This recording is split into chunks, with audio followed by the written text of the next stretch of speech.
You probably talked about this new CMS rule in the highest echelons of a major medical device manufacturer just this week. Yeah, some of this was, we have a global HEMA department, HEMA meaning health economics and market access, and which is reimbursement writ large. And a lot of this was distilled from them. But I'll share this. And in fact, there may be some of you who actually know the details of this better than I do. If you've ever worked in the coverage with evidence generation or any of that kind of thing, then you may really know the ins and outs of this really, really well. So let me share my screen real quick. I only have a couple of slides. I'm going to really tell you everything that I know. That's everything that's been distilled to me and that I've sent on to others. And I did put this in the Slack chat. So any of you that are on Joe's, the MDG Slack group, you can go see the whole, I just pretty much copied and pasted everything into this. But let me just share a couple of slides. So. And I'm putting here in the chat that link to that post. It's in the reimbursement channel. You might not all be in it, but if you are a full member, you can access it there. Okay. Can you hear me okay? Yes, sir. Okay. So today's an interesting day. It's interesting that this is the day that Joe sends out the meeting invite for a new CMS rule. So you can see over here the 7 slides. These bottom 3 slides, 5, 6, and 7, are specifically about what we think is going to happen today. Today is one of the most important days in reimbursement all year. There's really 2 monumentally important Medicare days. One of them is in April, and then the other one is typically in July. And I'll get to those in just a second. But if I wasn't going to talk about TSET, I would be talking about the rule that we expect to come out today. So again, I'm going to tell you kind of everything that I know about it, which I think is everything anyone knows about it, because Medicare's been relatively vague on talking about this translational coverage for emerging technologies. So just 2 weeks ago, about 2 weeks ago, Medicare came out and said that this TSET program will replace MCIT, the Medicare Coverage of Innovative Technology. And again, there may be some of you who have done that or have had conversations with reimbursement and or regulatory individuals about what's a guy got to do to be able to get MCIT. I've got this really innovative, amazing new technology, and I want to be able to get MCIT coverage from Medicare for the foreseeable future. Well, I think it was June 22nd, I want to say, so just a couple of weeks ago, Medicare came out and said, okay, we're getting rid of MCIT, and we're going to do CET, which again is this TSET, excuse me, Translational Coverage for Emerging Technologies. This program may go live on New Year's Day. It may go live that quickly. They just announced this 2 weeks ago, and it may go live in just a few months. It would give you 3 to 5 years of national Medicare coverage within 6 months of FDA approval. That could be Christmas Day, Christmas morning for any of you. I mean, to be able to get essentially a national coverage determination for your innovative new medical technology could be monumental. Your share price would go from $1 a share to $5 a share overnight. I mean, this could be a really big thing. This includes anything with FDA breakthrough status, and it would include those not already subject to a national coverage determination. So let me explain that for just 1 second. Medicare in the United States is, of course, ran out of Maryland. There are national coverage determinations that will say, hey, for your new medical device that gets implanted into somebody's head and it gets rid of migraines or whatever it is, for this medical device, we think it's so great because of the dossier of evidence. Here's my forever hypothetical dossier, you know, with 5 peer-reviewed randomized prospective studies.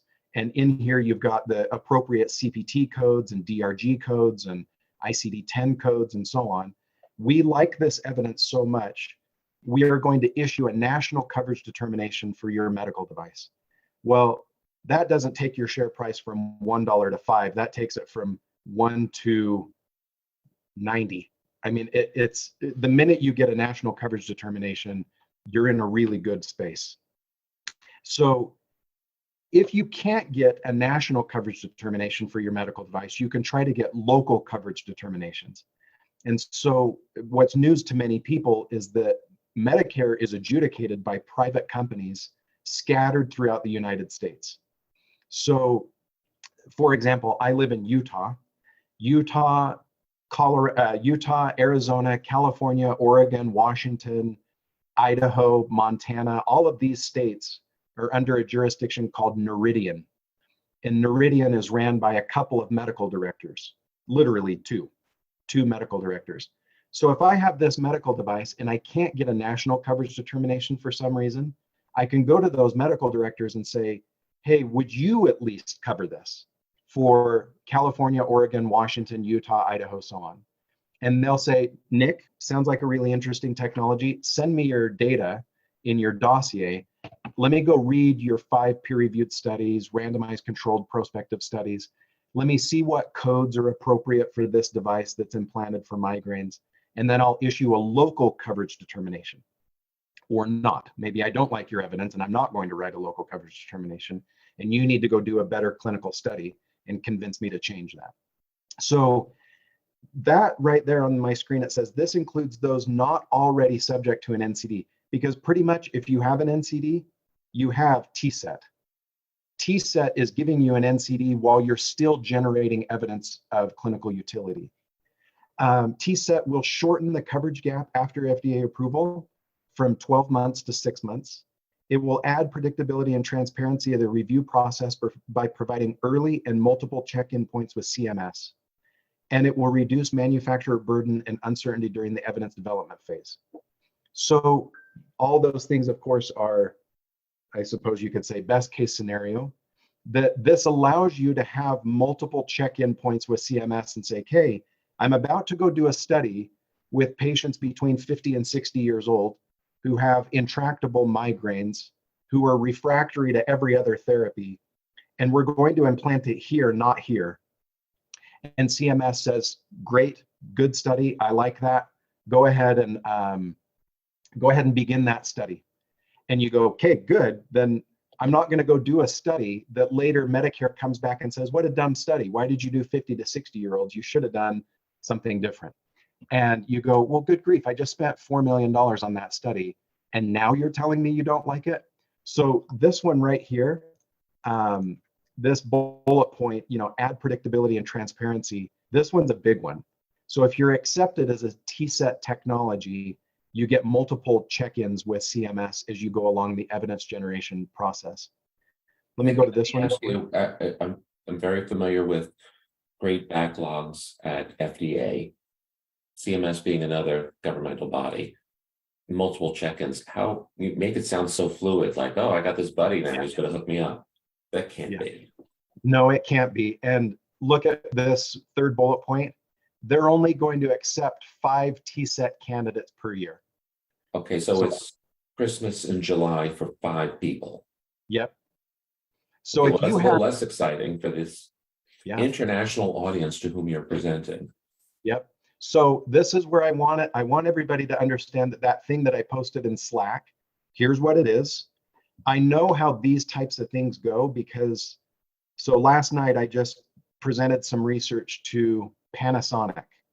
So Panasonic hired me, like the big Panasonic, hired me as a consultant this last 2 months to do some research on a technology that they want to develop. And this is in addition to parenting all the children and having the full-time job at Boston Scientific. Yeah. So I didn't do all of your hobbies, your mountain climbing, your biking, your theater. Yeah, that's right. Yeah, theater. You know me in theater. Mm-hmm.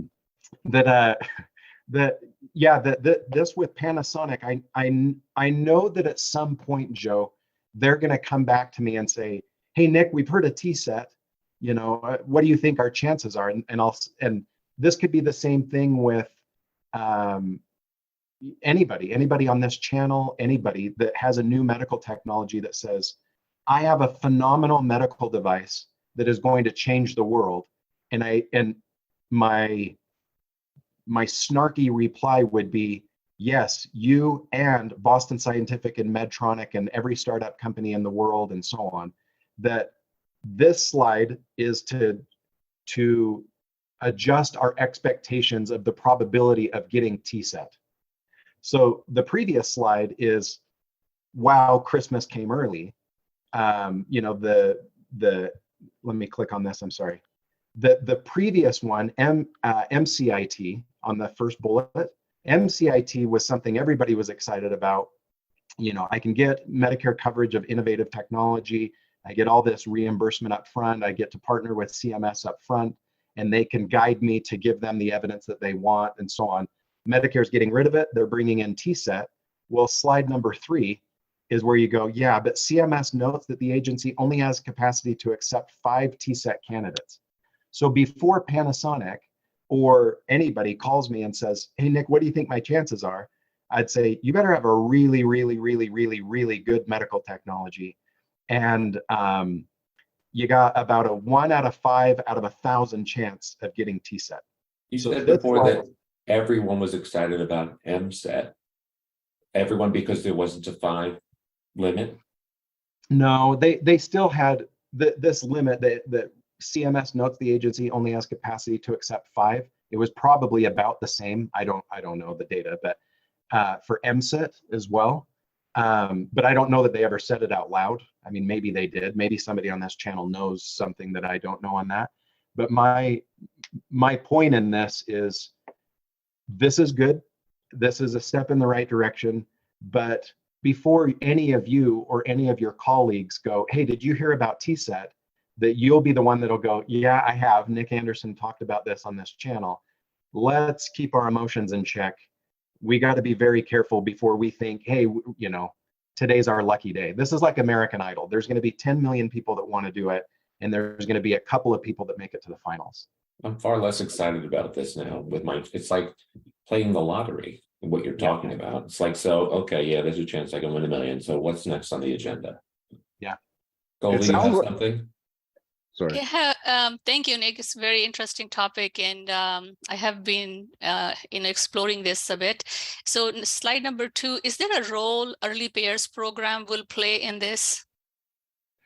Yeah, I don't know how they're going to do that. I was part of that when I was a payer, that CMS and FDA rolled out this thing where they said, hey, we're going to put you in contact with various payers across the United States so that you can partner with them and they can help guide you and say, hey, I want a study that goes out 24 months, not just 16 months like you were planning on doing. And you go, oh, good thing I talked to him. I can go add several months to my study. Or we need more patients with diabetes in the study, or we need to see how this and that. So I was involved with that back in like 2015, 2016, something like that.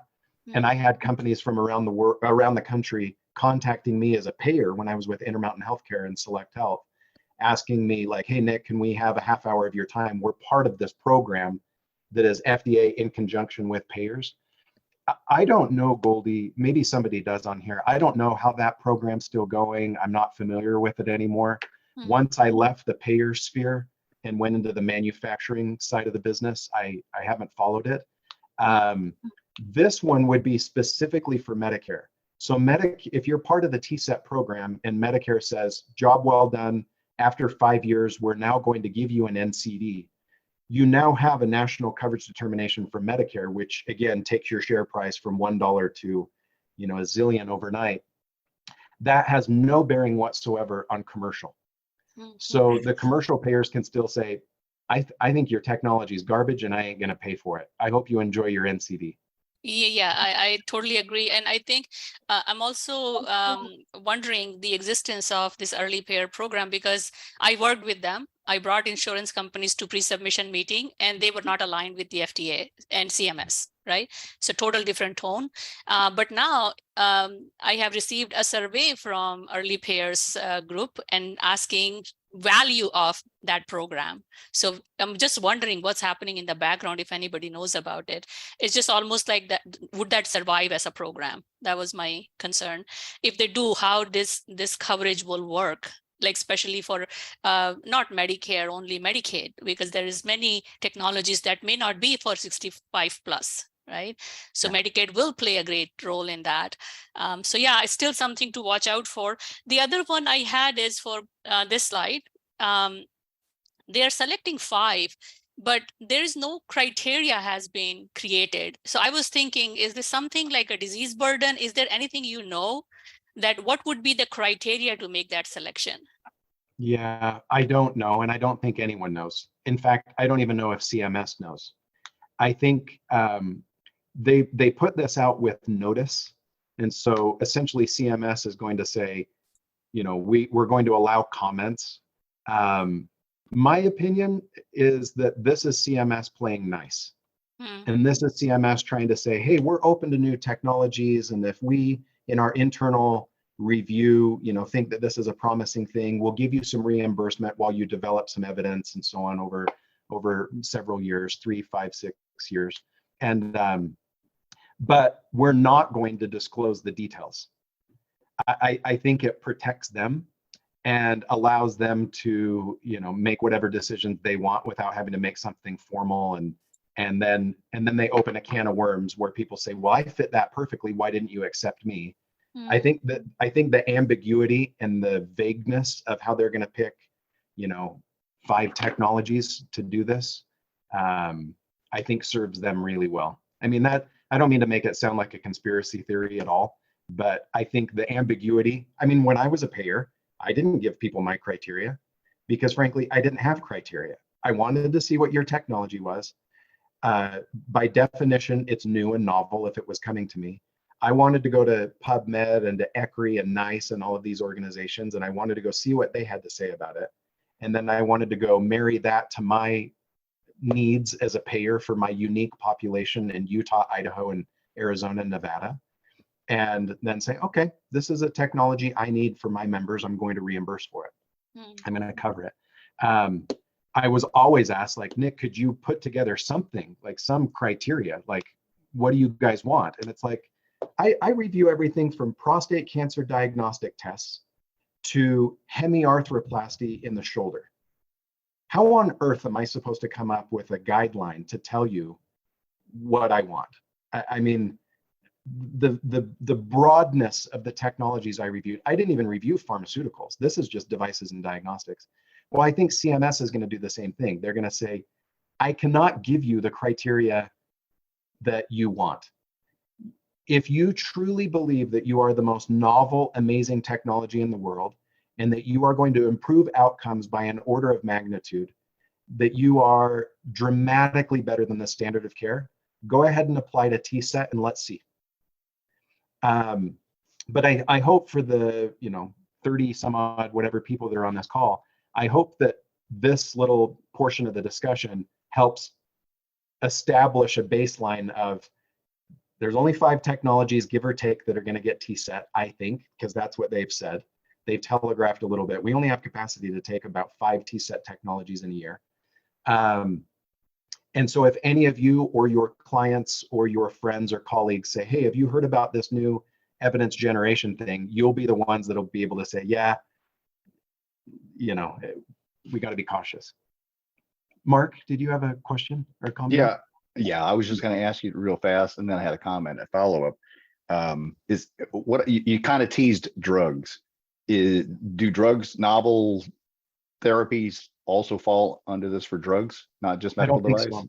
I think that because of, I think this is going to be med device specific. Okay. Do you know of a program for novel drugs that is similar? Yeah, I don't. I'm so far removed from pharma. I don't know if someone else on the call does. I don't know enough to tell you if it does in pharma. Well, interestingly enough, as you're talking about this, I know that there's plenty of precedent for what you're talking about. I mean, you've opened up a new program and you have so many disparate types of devices. 2-3 weeks ago, my company was pitching to a group of investors. And I think what this does is forces you to actually have to get your sales pitch down, really know your business. And if you know what you need to know to get that across to somebody else and make that pitch, you know, like wow them, chances are you can become one of the 5, but you know, you really have to work at it and get your pitch down. Yeah, I think about this. I'm a little bit torn with programs like this. If I was the entrepreneur and I had a device like this and I knew it was, like I said, an order of magnitude better, I mean, you go from a 10% improvement to 100% improvement or some major dramatic thing. And I'd be like, this is awesome. This is worth me investigating and dedicating some time to. Let's go through the application process. Let's see if we can get this. I understand that. And yet I'm a little bit torn on the other side where there's the old phrase, sometimes the easiest way out is through. And sometimes I get concerned that these types of programs, or the one that Goldie just mentioned, where the FDA and payers partner and they help the entrepreneur align all the incentives, I get nervous sometimes that it's a way around, rather than saying, I know what I need to do. I need to go to develop a randomized, prospective, multi-centered study that's going to go out for 36 months, that is going to recruit 150 people. It's going to be a $7 million study, and I'm going to show once and for all that my technology has clinical utility. And then I have the evidence I need to go get a new CPT code if I need to do that. I have the evidence I need to get CMS to reimburse. I have the evidence I need to get commercial payers to reimburse. This TSET stuff sounds like a distraction. I'm just going to go through. I'm not going to go around. I'm not going to try to come up with some innovative I'm going to do the long, slow tortoise versus hare commercialization strategy. And I'm going to do the 7-year plan that just takes time. And at the end, I will have the most robust dossier of novel data from my technology, not similar device information that's out on PubMed. I'm going to do this the slow, cautious, thoughtful way. And if I can do TSET while I'm doing that, that's great. If I get accepted as one of these 5 technologies, what a badge of honor, you know, that you can go back to your investors and say, hey, I was one of the 5 or 4 or 2 or 7 TSET technologies that Medicare allowed. That's a great thing. That might help you raise capital, but I'm not going to let it serve as a distraction. I'm going to go through rather than around. I am going to go do a multi-center randomized prospective study. And again, when I talk to a group of 20 or 30 people, I don't know what everyone's technology is, and maybe you don't need to do an RCT. So I'm speaking again at 50,000 feet, not knowing everyone's technology. But so anyway, I'm rambling a little bit, but the TSET thing's great. If you do think that you have a really innovative technology that could be a candidate for TSET, go apply for it. See if you can do it, but don't hold your breath. And it may be worth it to just continue the course, slow and steady. Sometimes the easiest way out is through, and just keep going forward with a regular commercialization strategy that allows you to get reimbursement from not just an NCD, but from commercial payers as well. I want to click on this real quick. This is the timeline. If anyone wants to screenshot this for your own reference, this summarizes everything. This shows you, pre-market FDA and CMS review. You're nominated for the TSET program. You get CMS review and feedback. They will do a benefit category review. Are you in medical? Are you in surgical? What Medicare benefit category do you fall into? They'll do an evidence preview. They'll do stakeholder meetings. They'll approve your evidence development plan, the EDP, and then they'll open a national coverage analysis, NCA. They'll propose a national coverage determination. They'll do public comment. Then they'll finalize the national coverage determination, on and on and on through years 3 through 5, and you can see the rest on this slide. So that's all I have to say really on TSET. This came out about 2 weeks ago. It's interesting. It's very limited in terms of the number of people that will qualify to be in the TSET program, given that Medicare's constrained. It's amazing. You'd think if you had $1 trillion annual budget, you'd be able to review more than 5 technologies. But $1 trillion doesn't buy you what it used to, I guess. That's funny. So there you go. There's your TSET update for the day. Joe, do you mind if I go on to part 2.0 of what we're waiting for today? You know I object.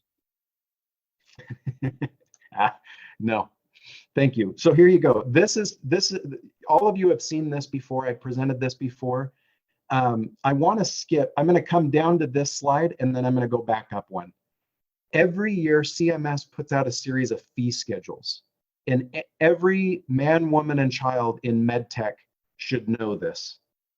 I mean, whether you're in packaging and design, manufacturing, or whatever, or whether you're on the reimbursement end of the spectrum, everyone should know this, because it can be monumental or it can be a nothing sandwich. So let me walk you through this really quickly. IPPS is the inpatient prospective payment system. Its rule release, the proposed rule, comes out in April. So here's what this is. Everybody at CMS sits down and they say, okay, how much are we going to pay for this implant that goes in the brain that gets rid of migraines? It's an inpatient procedure. The patient shows up. Because it's implanted in the brain, the patient's going to stay more than 2 midnights. Remember, the definition of inpatient in the United States is you have to be admitted to the hospital for 2 midnights or more. If the patient is in the hospital for less than 2 midnights, it's outpatient. So in the inpatient setting, 2 midnights or more, how much should we pay for this? Well, that comes out in April, and it's a firestorm. Medtronic and Smith & Nephew and all the big companies, everybody is on edge when this thing comes out. It came out on April 10th. It came out the day before I presented at 10X. So I flew from Utah to San Diego. I got to my hotel room. I opened up this computer, my Boston Scientific computer. I opened up my emails and I hit refresh, and nothing happened. I went and took a shower. I came back, hit refresh again, and it said, hey, everybody, the inpatient prospective payment system proposed rule was just released. We're going to have a meeting at 5:00 p.m. Eastern time. And I went, okay, here we go. I put on a t-shirt and I put on some shorts and I sat at my desk at the hotel where 10X was, and I got to work. Because I need to know what CMS is proposing to do for the payment of all of the products I oversee that are used principally in the inpatient setting. Is CMS going to pay more for them? If so, again, Christmas came early, and I need to let all of the marketing department and the sales department know, hey guys, guess what? This device that we sell here at Boston Scientific or Medtronic or wherever, CMS isn't going to pay $20,000. They're going to pay $23,000 next year.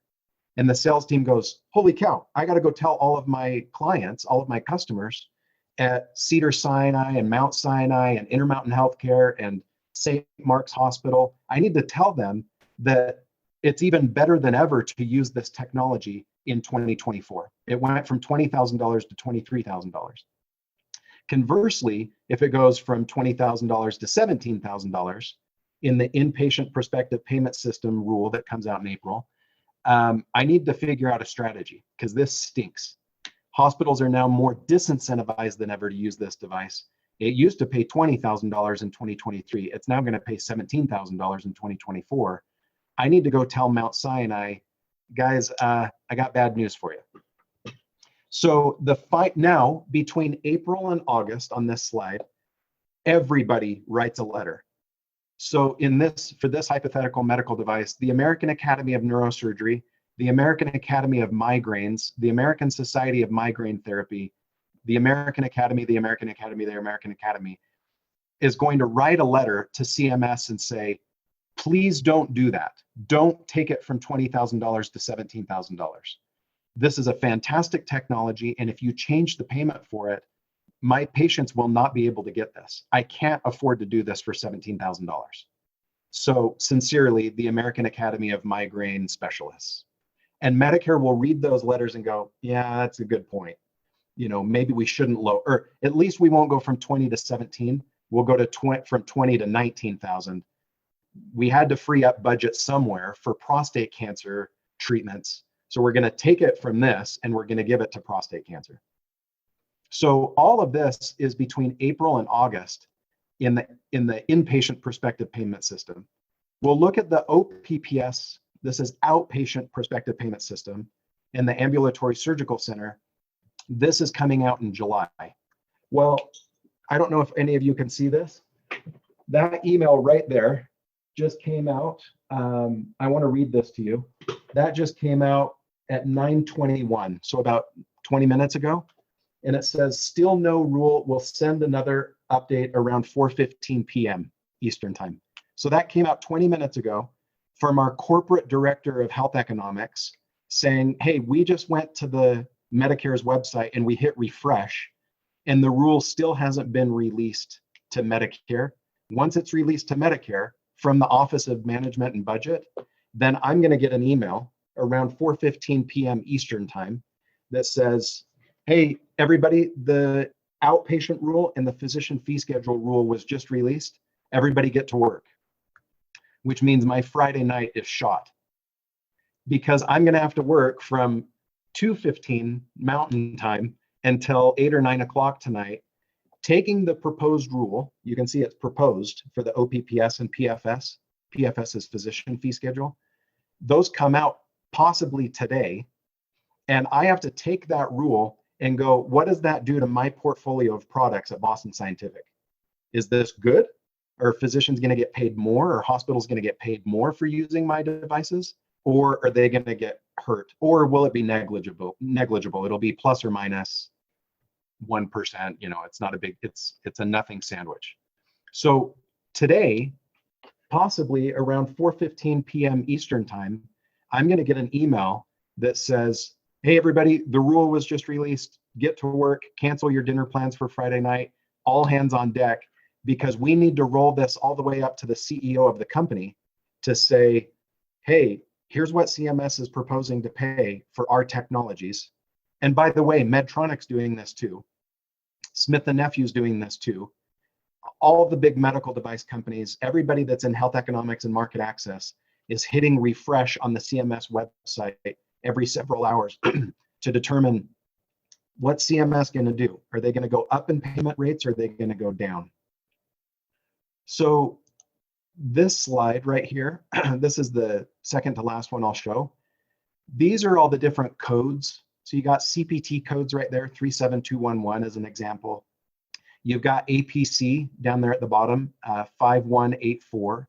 That's for outpatient payment, so on and so forth. I don't really need to say too much more about this that I haven't already said, but the rule that is supposed to come out today, hopefully it comes out on Monday so it doesn't ruin my weekend, is going to determine whether or not these codes go up in value or they go down in value. If they go down dramatically, let's say 37211 right there, let's say that code currently pays $100.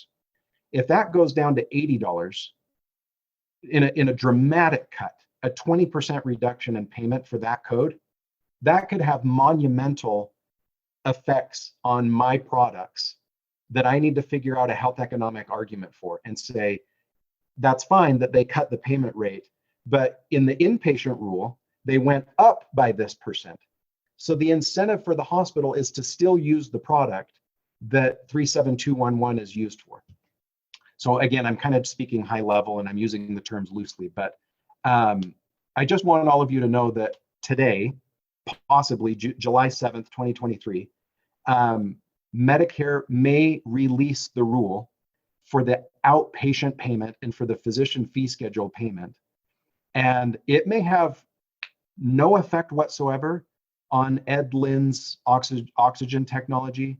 It may have no effect whatsoever on Ed Capabianca's urology device, or it could be a monumental hip hip hooray that holy cow, this just went from $100 to $140 in payment, or it could be devastating if it goes down. We don't know. I won't know until I hit refresh on my computer at 4:15 Eastern time. I open up the proposed rule for Medicare. I scroll through a million lines of Excel spreadsheets.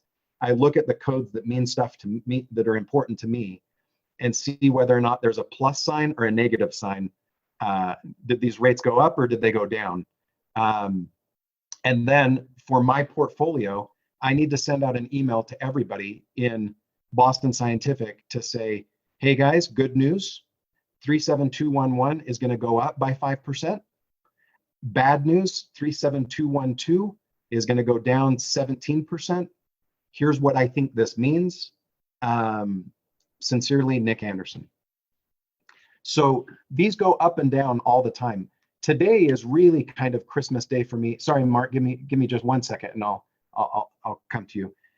Today is the most interesting day for me all year because the conversion factor should come out today. So the conversion factor for all of you, if you remember or not, every CPT code is assigned a certain number of relative value units.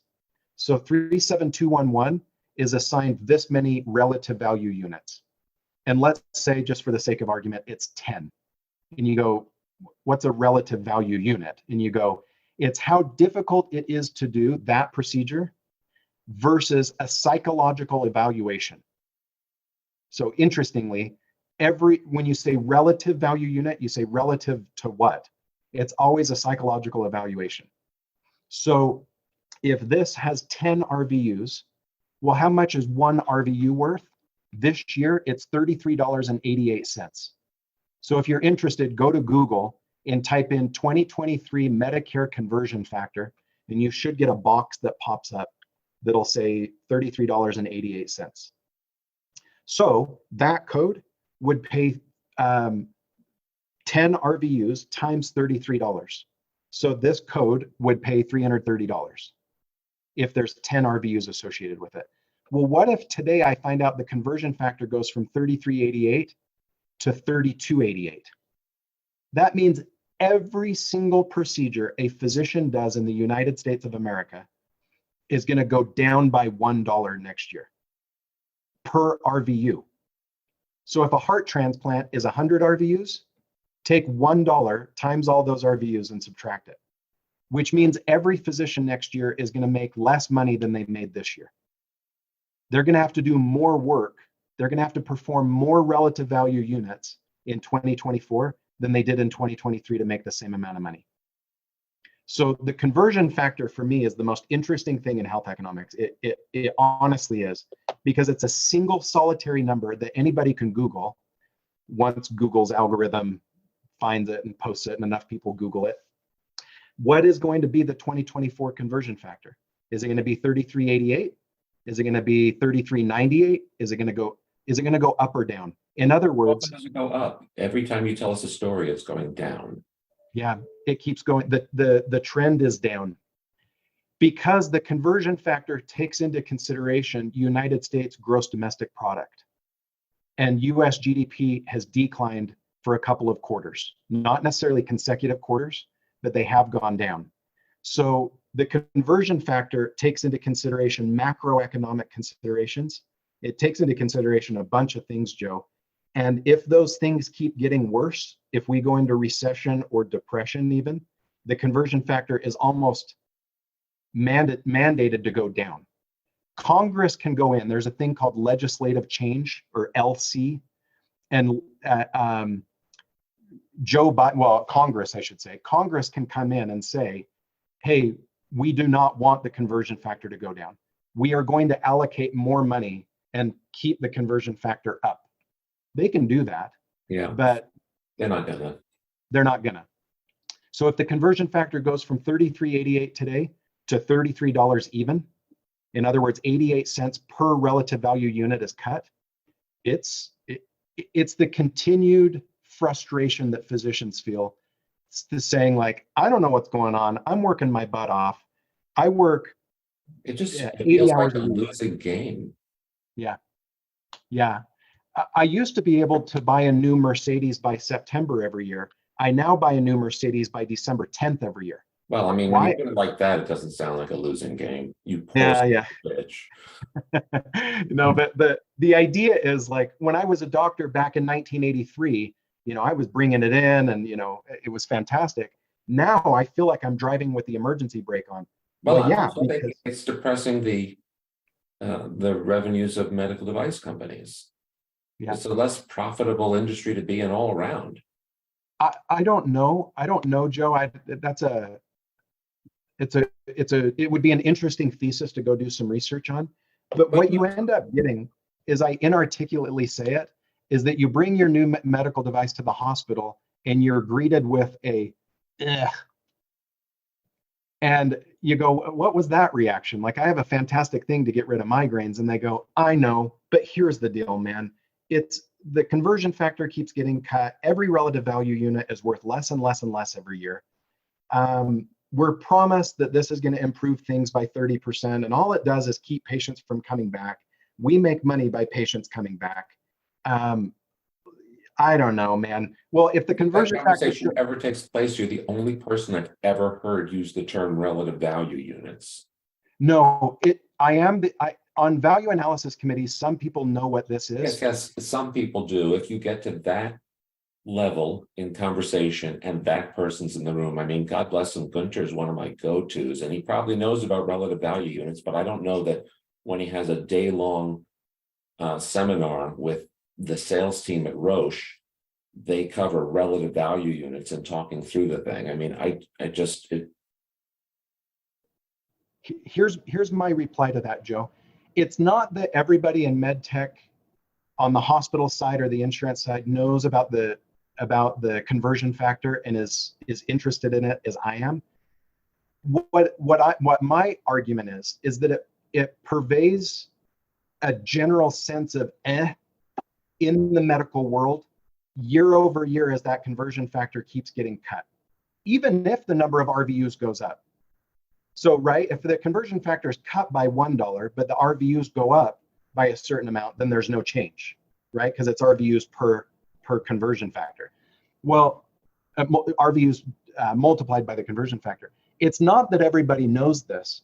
My thesis is it just continues the general malaise in medicine that I hear of every single day over here, that I heard every day when I was at Intermountain, like, I don't know, it's just harder for us to continue to offer these services. It's why I got an email about a month ago listing all of the hospitals in the United States that are cutting labor and delivery units. In the month of March, there was something like 15 hospitals in the United States that got rid of labor and delivery. And the argument from all of the hospitals is they say, we can't afford to do it anymore. And you go, why can't they afford to do it? They don't know that it's because the conversion factor keeps getting cut. All they know is that this year we're going to make 400 million, and next year we're projected to make 350 million. And it's this ethereal thing out there that only Nick Anderson seems to care about, called the conversion factor. And I'm going, yeah, that's exactly what it is. It pervades, not pervades, it spreads out across medicine, a general sense of meh. And it's as that conversion factor keeps getting cut year over year. So hopefully today the conversion factor goes up. I'll see here in several hours. If not, I'll see on Monday if this rule gets released, if the conversion factor goes up or down. If it goes down, I'm telling you, in 2025, there will be a because the rule is for 2024, but it takes a year for these sentiments to spread through medicine. There will be a continued sense of like, I don't know what's going on. All I know is I'm working my butt off, and it's harder and harder for me to maintain my office staff, to maintain my property tax bill, to maintain clientele, to maintain all of my advertising budget. I don't know what's going on. I did as many surgeries this year as I did last year. In fact, I did more. And yet I feel like I'm a hamster on a wheel. I'm going nowhere. And then I show up and go, you want to know why? It's because the conversion factor keeps getting cut, and all of your RVUs are worth less and less. So, Mark, I talked too long to allow you to. Yeah, and I cut the line. Oh, you're okay.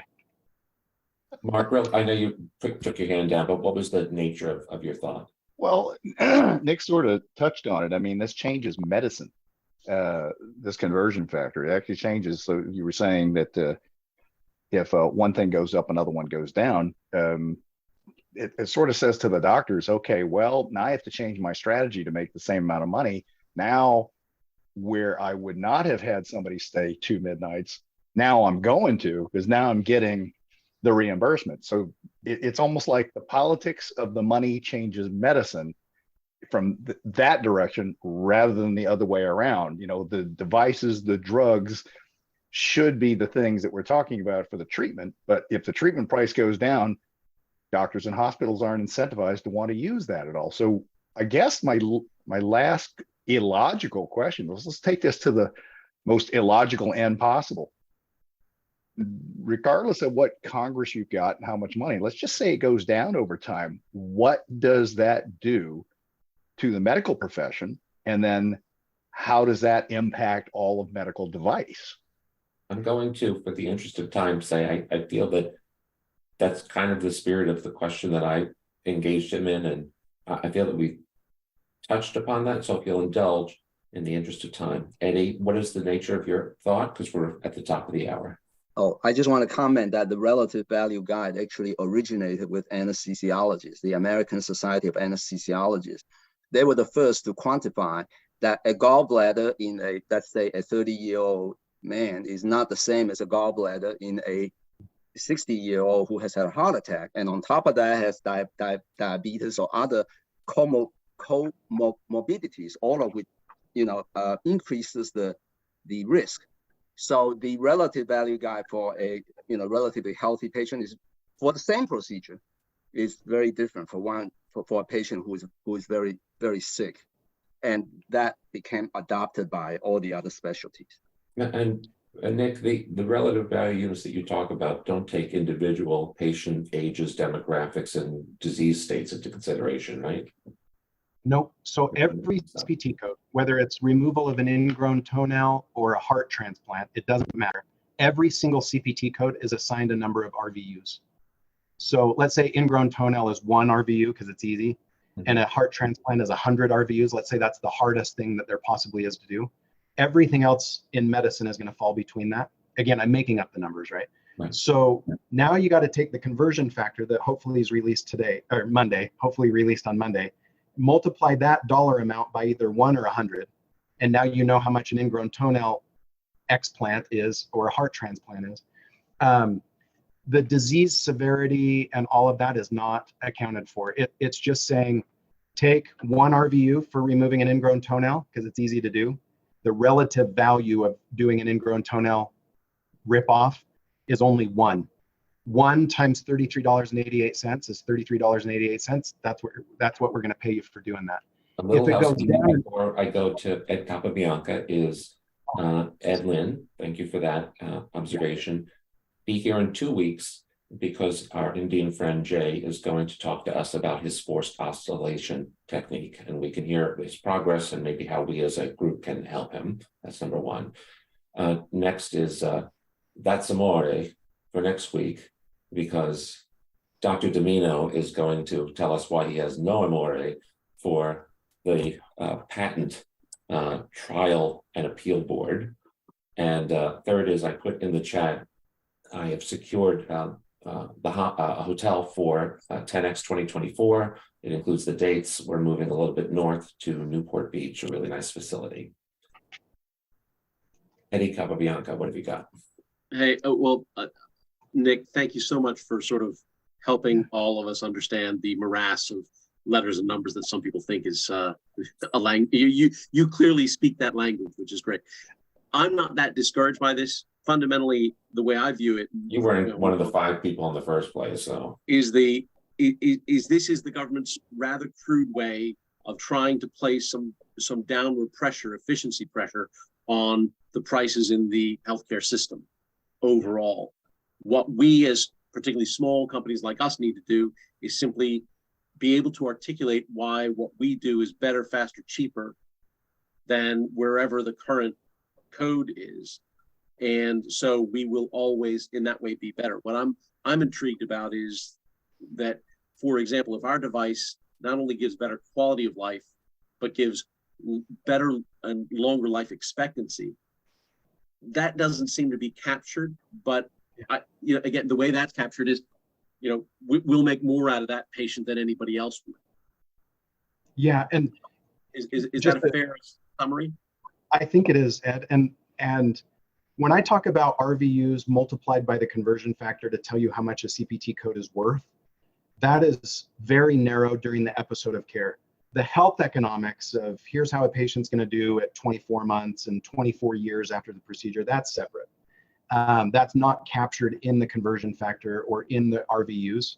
The RVUs just says, how hard is it to do this procedure? If it's really easy, then multiply very few RVUs by the conversion factor, and that's what we'll pay. If If it's really difficult, then, you know, so on and so forth. Yeah.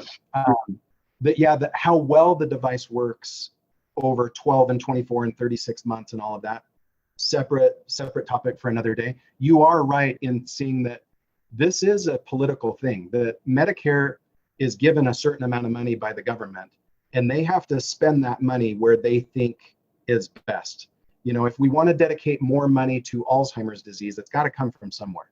So we're going to take from ingrown toenails. So move the RVUs from 1 to 0.8. So we can move Alzheimer's therapy from 65 to 94 RVUs. It's got to come from somewhere. So it's a whack-a-mole game a little bit, that you move from here and you add to here, and then the conversion factor should, multiplied across all the RVUs, equal, this isn't correct, but play along, should equal the Medicare budget. Play along. You know. There you go. Nick, thanks for pinch hitting. I knew you'd come with the goods. And I hope it's going to be a nice weekend where you are. We're looking for some nice weather up here in the Pacific Northwest. I'll see you the same bat time, same bat channel next week this time. Thanks in advance, Andre. We look forward to that, and have a great week, everyone. Bye. Take care. Bye. Bye.